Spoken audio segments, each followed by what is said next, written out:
Hello mga ka-friends! A day in my life as a chubby mommy na may 3 anak na babae.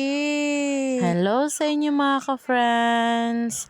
Dito na nga kami sa Bicol namin mga ka-friends. At pagdating nga namin ay inayos namin yung mga gamit namin mga ka-friends. At natulog muna ang ka-friends nyo. Grabe talaga yung pagod ko sa biyahe mga ka-friends. At hindi rin kami nakakatulog ng maayos kasi may binabantayan akong mga anak mga ka-friends. Nung nakapagpahinga na nga ako mga ka-friends at nakatulog na rin ako, ay naligo na ako kasi baka yung sakit ng ulo ko ay dahil sa init mga ka-friends. Kaya naligo na ako. Pagkatapos nun ay inasikaso ko yung mga order natin mga ka-friends. Kaya ginawa ko na po yung ibang order. Salamat sa inyo. Salamat sa pag-order mga ka-friends. Tara mga ka-friends, samahan nyo kung gawin ang hapon na ito. At marami tayong gagawin mga ka-friends.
Pagkatapos ko nga gumawa mga ka-friends, pumunta na kami ng simbahan kasi may practice ngayon mga ka-friends para bukas sa gawain sa Panginoon mga ka-friends. At dinala ko na rin mga ka-friends yung mga ibang nag-order sa akin at dineliver ko na sa kanila. Maraming salamat sa inyo. Sa ulitin.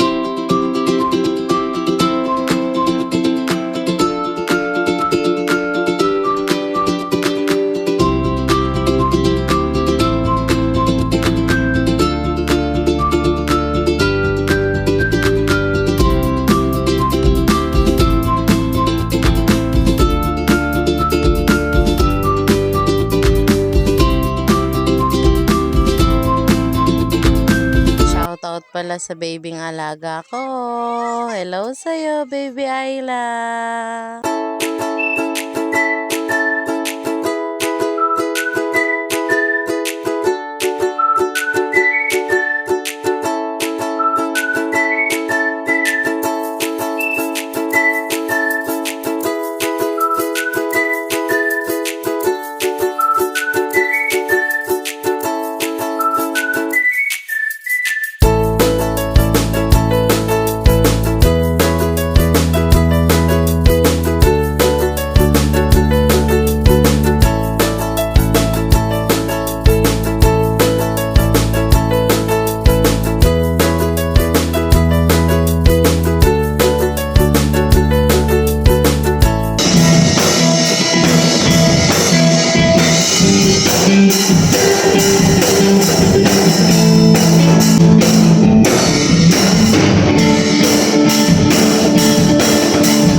sa mga kasama ko, kay Lawrence Camila, kay Jovelyn Katangi, kay Josiah Alcantara, kay Joshua Cabañez, kay Auntie Gaying na maganda.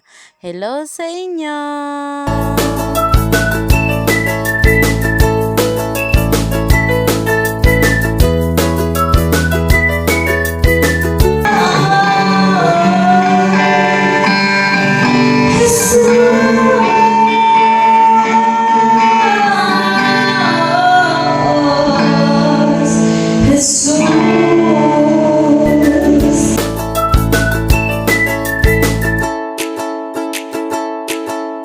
Sa oras na yan mga ka-friends, tapos na po kami mag-practice at dumaan po muna kami sa tita ko bago umuwi. Shout out pala sa pinsan ko kay Mary Joy Parco, hello sa'yo!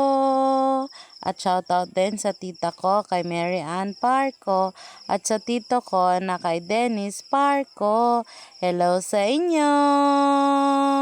Ayan na Big, may picture ka na sa idol mo. Oh no! At ito nga mga ka-friends, pauwi na kami sa oras na yan. Sabi ko sa kapatid ko maglakad na lang siya, pero yun nga, nagmotor siya ng jowa niya. Oh no mga ka-friends! Ang ganda dito sa lugar namin mga ka-friends. Ang ganda na ng mga kalsada. Thank you sa inyo! Tara mga ka-friends, kayo na lang ang kasama ko pa uwi. Kasi yung kapatid ko magmumputor na daw siya.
Kami mga ka-friends, pansit is life talaga. Pag uwi namin, nagpansit muna si Lawrence kasi nagutom daw siya at marami silang ginawa sa bahay nila. Pero kami ni Bibi ay may inaayos kami sa cellphone ni Jinaya. At ito na nga mga ka-friends, pupunta kami sa baba para mag-ipon ng tubig mga ka-friends. Wala kasi kaming tubig kagabi mga ka-friends, sabi ng ate ko kasi brown out nga kagabi. Tapos wala kaming tubig, kaya ang ginawa namin ngayon ay mag-iipon kami ng tubig sa baba para mailigo bukas.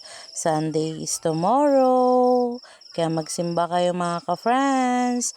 Huwag niyong kakalimutan na bumangon ng maaga para magbigay ng oras at panahon para sa ating Panginoon. At sa oras na yan mga ka-friends, papunta na nga kami sa baba. Nagsama-sama kami kasi madilim na nga at mag-iipon na kami ng tubig mga ka-friends.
sa baba mga ka-friends kasi wala naman nakatira doon, yung kapatid ko lang.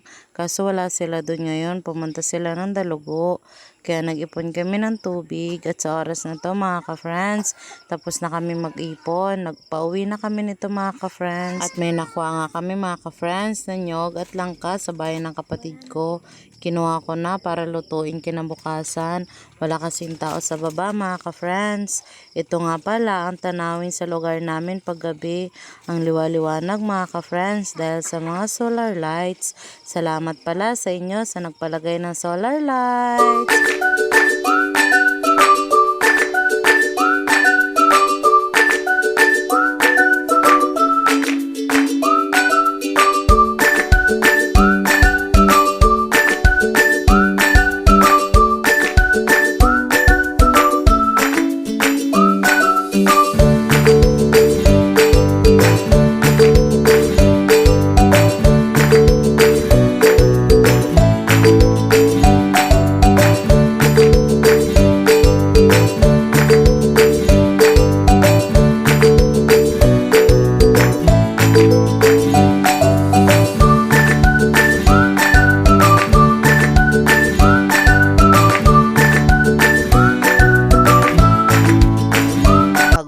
Namin mga ka-friends, kumain na rin kami at nagpwesto na nga ang kapatid ko para kumain. Ang ulam pala namin ay ginataang talong na may kamuting kahoy. Kain tayo mga ka-friends. Pagkatapos nga namin kumain ay kumain din kami ng manggang panghimagas. Salamat sa umakyat nito. Sabi ko nga sa kanila mga ka-friends, magligpit na sila at magpahinga na para makatulog ng maaga. Salamat sa panonood. Bye-bye!